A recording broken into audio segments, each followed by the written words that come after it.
I saw a comment come through the other day that said something along the lines of, I'm conflicted because I want to support Harry, he says he wants his family back, but I don't get why he continues to bash them. I say I saw this comment, I'm not replying to it because bash is one of the words that I filter out on TikTok. There is a huge overuse of the word bash when it comes to the royal family. I get accused of bashing Kate when I say, I didn't like her outfit as much as I have in the past. So I think it's time for me to tell you guys that I don't think that you understand fully that Harry is not setting out to bash the royal family with his memoir and his interviews. If you actually listen to his words, which again, from being on TikTok, I know is hard for some people to do, he hasn't aired very much royal dirty laundry. He's talked about the way that the institution runs, but you better believe that the royal family has some skeletons in their closet that he could expose if he wanted to, and he simply hasn't. Instead, what he has talked about in the past and what I think he's going to talk about a lot in the memoir and the interviews to promote are the ways that his family's actions have affected him, the way that they've made him feel. But not just his family being his family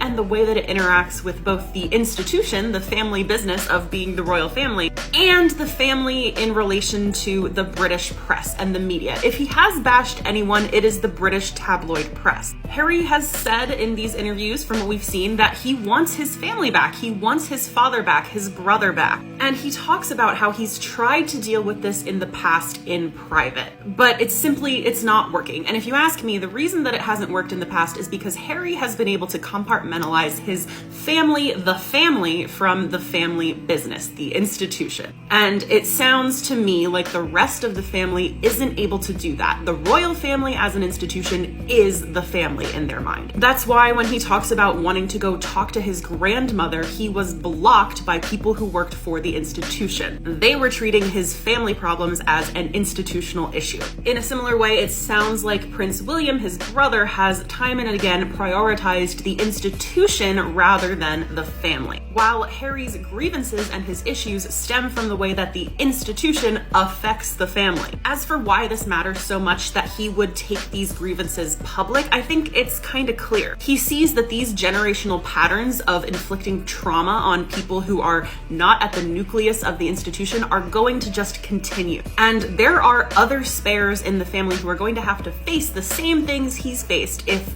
they don't get addressed. And the only way to address those things, to get them fixed for the future, is to put them out in the open. People who have dealt with generational trauma will already understand this, but I really wish more people would understand that he is allowed to express the hurt that's been done to him without it being labeled as bashing.